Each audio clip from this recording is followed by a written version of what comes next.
How to customize your control center on Mac. So this is my MacBook and I am currently running macOS Tahoe, which is macOS 26. But how do you go to the control center? First of all, you can just click on this control center icon and this is your control center. Now initially, the shadow that you can see in the background was not there and the visibility or readability was quite low. Now they have gone and fixed it. But here you can see I have multiple icons and I have customized it my way. But how can you do that? On the bottom, you can see we have an option for edit controls. Click on edit controls and then you have a whole host of things that you can do with this.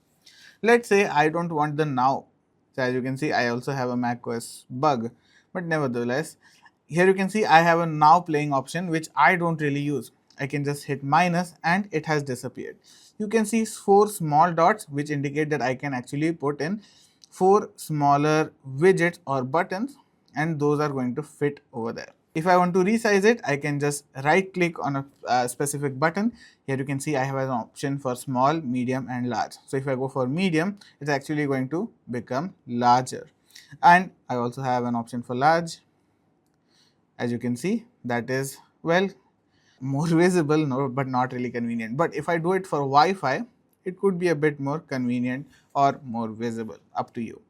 I can also just drag and drop these icons wherever I like according to my convenience. So I can just hold them and drag and drop them.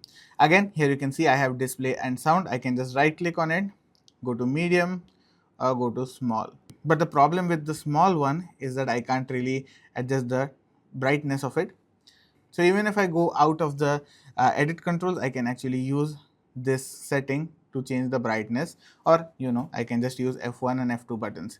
Alternatively, I can also do the same for the sound button. I can again go to edit controls and reposition them. But to add a new control altogether, you just again, now we hit edit controls, I can go to battery for example, and I can just drag and drop my battery over here. Let's say I want something else, I want clock, alarm. So in clock, I have alarm, timer and stopwatch. Let's say I want stopwatch.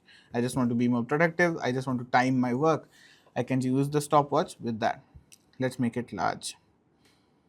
Nice. So similarly, I have a lot of options. I can even go to sound. I can put in recognize music. If you like music and you want to make sure you know the music that you're listening to, you can just use recognize music.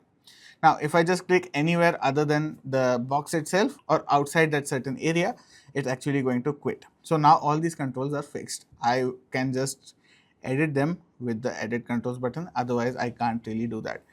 By the way, if you don't want it, you can just right click on any of these buttons and either say move to menu bar. As you can see, this has come to menu bar, or drag and drop it. Alternatively, I can just right click on any button and click on remove. So hopefully this video has been helpful to you guys. If it has been, do make sure to like, share and subscribe. See you in the next video.